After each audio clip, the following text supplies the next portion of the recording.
ভয়ংকৰ বানৰ পিছত মৰুভূমিলৈ পৰিণত অসম নাগালেণ্ড সীমান্তৱৰ্তী অঞ্চল। চাৰিওফালে কেৱল বালি আৰু বালি। বোকা আৰু পলসেৰে পুতি পেলাইছে হাজাৰ হাজাৰ কৃষিভূমি। মূৰে কপালে হাত দিছে কৃষকসকলে। শাওনৰ বানে বিস্তৰ ক্ষতি সাধন কৰা পথাৰত এতিয়া মৰুভূমি সদৃশ পৰিৱেশ। বৰখোলা মৌজাৰ অন্তৰ্গত নগাবাদ মুক্তিনগৰ গাঁৱৰ লগতে কেইবাখনো ৰাজহ গাঁৱৰ হাজাৰ হাজাৰ বিঘা ৰোৱা কৃষিভূমি বালি আৰু বোকা পলসেৰে পুতি পেলালে। এতিয়া প্ৰশ্ন হয় যে সমষ্টি পুনৰ নিৰ্ধাৰণৰ কাৰণে বিপদত পৰিছে নেকি অসম নাগালেণ্ড সীমান্তৱৰ্তী অঞ্চলৰ ৰাইজ? নাগিনীজানৰ নদীৰ মথাউৰিটো ভাগি যোৱাৰ ফলত এই ঘটনা সংঘটিত হৈছে। ঠেঙাল কছাৰী পৰিষদে কিছু আৰ্থিক সাহায্য প্ৰদান কৰি গাঁওবাসীক কিছু সকাহ প্ৰদান কৰিছে। গাঁওবাসীয়ে আহ্বান জনাইছে সমষ্টি পুনৰ নিৰ্ধাৰণৰ পিছত তিতাবৰৰ পৰা এতিয়া গোলাঘাট সমষ্টিত অন্তৰ্ভুক্ত হৈছে সমগ্ৰ অঞ্চল। সেয়েহে গাঁওবাসীৰ আহ্বান, গোলাঘাট সমষ্টিৰ বিধায়িকা তথা অসম চৰকাৰৰ মন্ত্ৰী অজন্তা নেওগ সেই স্থানত উপস্থিত হৈ ৰাইজৰ খবৰ লওক আৰু তেওঁলোকৰ জ্বলন্ত সমস্যাসমূহ সমাধান কৰক। এই আমাৰ যিটো মুক্তিনগৰত এই বানপানীৰ সমস্যাটো আপোনালোক প্ৰত্যক্ষ কৰিবলৈ অহাৰ বাবে আমি সদৌ মুক্তিনগৰবাসীয়ে আপোনালোকক ধন্যবাদ দিছোঁ। ইয়াত যি হৈ গ'ল যোৱা মঙল আৰু বুধবাৰ মানে বানপানী হৈছিল। এই বানপানীয়ে বিস্তৰ ক্ষতি কৰিছে। কমেও প্ৰায় 200 বিঘা মাটি ৰূপিত মাটি একেবাৰে বালিয়ে পুতি পেলাইছে। যাই কি নহওক এতিয়া এইবোৰতো হৈ গ'ল, ইয়াক আমি একো উপায় কৰিব নোৱাৰিম। ইয়াতে আমাৰ ওচৰৰে ঠেঙাল কছাৰী স্বায়ত্তশাসিত পৰিষদৰ নগাবাটৰ কাৰ্যবাহী সদস্য শ্ৰীযুত বিপুল কছাৰীদেৱে আমাক কিছু সহায় কৰিলে। তেওঁ বস্তাও দিছে আৰু কিছু আৰ্থিক সহায়ো কৰিম বুলি কৈ থৈছে। শ্ৰমদান কৰিবৰ কাৰণে আমাৰ গাঁওবাসীক লগালে। তেনেকৈ আমি সাময়িকভাৱে মাথাউৰিটো অলপ বন্ধ কৰিছোঁ। ইয়াতে কিমানখিনি এই বাৰিষাটোত বৰষুণে কি কৰে, ইয়াৰ পাছত আকৌ বিধি পথালি হয় নেকি নাজানো, কিন্তু বৰ্তমান সময়ত এই মাথাউৰিটো ধুনীয়াকৈ বন্ধা হৈছে আৰু বিপুল কছাৰীদেৱে প্ৰায় 250-200 মান বস্তা দি আমাক উপকৃত কৰিছে। যাই কি নহওক আমি এতিয়া ক'বলৈ গ'লে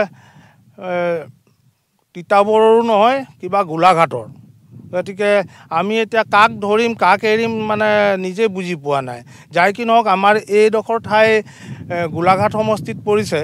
গতিকে গোলাঘাট সমষ্টিৰ মাননীয় আমাৰ অসমৰ বিত্তমন্ত্ৰী শিশু কল্যাণ বিভাগৰ মন্ত্ৰী শ্ৰীযুতা অজন্তা বাইদেউক আমি কাতৰে অনুৰোধ জনাইছোঁ যে আমাৰ প্ৰায় 22-23 ঘৰমান মানুহৰ যি ক্ষতি হৈছে, এইখিনি এতিয়া আমাৰ এই শাওনৰ শেষ হ'ব হ'ল। এতিয়া আমি দুনাই ইয়াত আকৌ খেতি কৰিব নোৱাৰোঁ। অহা বছৰো খেতি কৰাত আমি অপাৰক। যিহেতু এই মাটিখিনি যদি আমি কিবা প্ৰকাৰে ইয়াৰ পৰা আঁতৰাব নোৱাৰোঁ, বালিখিনি আঁতৰাই দিব নোৱাৰোঁ, তেনেহ'লে আমি ইয়াত অহা বছৰো খেতি কৰিব নোৱাৰিম। গতিকে অতি সোনকালে আমাৰ এই 23-24 ঘৰ মানুহক আৰ্থিকভাৱে কিবা অনুদান দি আমাক উপকৃত কৰিব বুলি আশা কৰিলোঁ আৰু বাইদেউক আকৌ এবাৰ সানুন্নয়ে তেওঁক বিনীত সন্মানেৰে আমি আকৌ জনাইছোঁ যে তেখেত অতি সোনকালে আমাৰ হয়তো এই ঠাইটুকুৰা আহি চাওক আৰু ইয়াত এই দুখীয়া দৰিদ্ৰ মুক্তিনগৰবাসীক আৰ্থিক অনুদানেৰে উপকৃত কৰিব বুলি আশা কৰিম। এই গোটেই মাটিখিনি বালিয়ে পুতি পেলাইছে। বালি কমেও আমাৰ মাটিত 3 ফুটতকৈ বেছি বালি পৰিছে। আমাৰ মাটি ৰূপিত মাটিত মানে 3 ফুটত অধিক বালি পৰি গৈছে। সেইটো কাৰণে 2-3 বছৰতো খেতি কৰিব সম্ভৱ নহয়। গতিকে বালিখিনি আঁতৰোৱাৰ পিছতহে আমি কোনো খেতিৰ সমাধান কৰিব পাৰিম। গতিকে আমাক ওপৰত যিবিলাক চাই আমাৰ মাটি হেৰি সংখ্যাবিলাক এইবিলাক ঠিক কৰি দিয়ে যেন। আমাৰতো খেতি মাটি মানে যি অকণমান আছে সেইকণেও যদি পুতি থৈ দিয়ে, আমাৰতো খাবলৈ ভাত নাইকিয়া হ'ল। এতিয়া কামো মানে কামৰ যিটো দিন হাজিৰা কৰি খাওঁ সেইটোতো উপায় নাইকিয়া হৈছে। মানে ঘৰত গোটেই ঘেল, আগফালে পিছফালে ঘেল হৈছে, পানীয়ে ঘৰত ডুবাই ঘৰ মানে এতিয়া আমাৰ বিভিন্ন বেমাৰৰ মানে সৃষ্টি কৰিছে। গতিকে আমিতো বেমাৰতো কিছুমান পৰিয়ালৰ মানুহ মানে ভুক্তভোগী হৈ আছে।